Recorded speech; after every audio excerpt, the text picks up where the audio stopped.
ನಾನು ಅಯ್ಯಣ್ಣ ಕನ್ಯಾಕುಳೂರು ಅಂತೇಳಿ. ನಾನು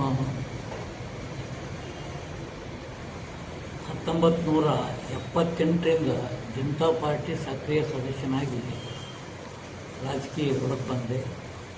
ಆಮೇಲೆ 89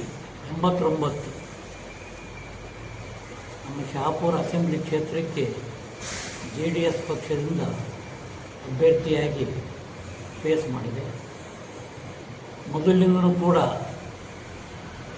ನಾವು ಒಂದು ಸ್ವಾಭಿಮಾನ ಬೆಳಿಬೇಕು ಜನರ ಹತ್ರ ಅಂತೇಳಿ ಆ ದಿಕ್ಕಿನಲ್ಲಿ ಹೋರಾಟ ಮಾಡಿತ್ತು. ಇವತ್ತು ದೇಶಕ್ಕೆ ಸ್ವಾತಂತ್ರ್ಯ ಸಿಕ್ಕಿದೆ, ಆದರೆ ಸಮಾನತೆ ಬಂದಿಲ್ಲ. ಸಮಾನತೆ ದೇಶದಲ್ಲಿ ಇಲ್ಲ ಅಂದರೆ ಆ ಸ್ವಾತಂತ್ರ್ಯಕ್ಕೂ ಬೆಲೆ ಇರಲ್ಲ. ಹೀಗಾಗಿ ಇಂಡಿಯಾದಲ್ಲಿ ಸ್ವಾತಂತ್ರ್ಯಕ್ಕೆ ಬೆಲೆ ಇರಲಾರ್ದಂಥ ವಾತಾವರಣ ಇವತ್ತಿದೆ ದೇಶದಲ್ಲಿ. ಆದರೆ ಈ SDPI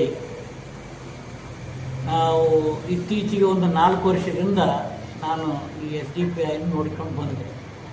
ಜೊತೆಯಲ್ಲಿ ಅವ್ರ ಜೊತೆ ನಾನು ಕೆಂಭಾವಿ ಪುರಸಭೆ ಚುನಾವಣೆಗೂ ಹೋಗಿದ್ದೀವಿ. ನಮ್ಮ ಪಕ್ಷ ಜೊತೆಯಲ್ಲಿ ಹೊಂದಾಣಿಕೆ ಇತ್ತು. ಆ ಒಂದು ಸಮಯದಲ್ಲಿ ಅವತ್ತು ಪ್ರಚಾರನೂ ಕೂಡ ಮಾಡಿದ್ದೀವಿ.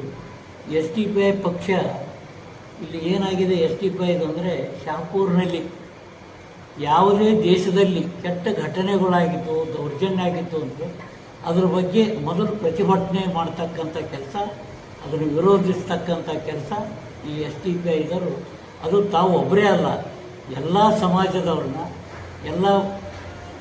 ಎಲ್ಲ ಪಕ್ಷದವ್ರನ್ನ ಸೇರಿಸ್ಕೊಂಡು ಕೂಡ ಇವತ್ತಿಲ್ಲಿ ಹೋರಾಟ ಮಾಡಿದ್ದಾರೆ.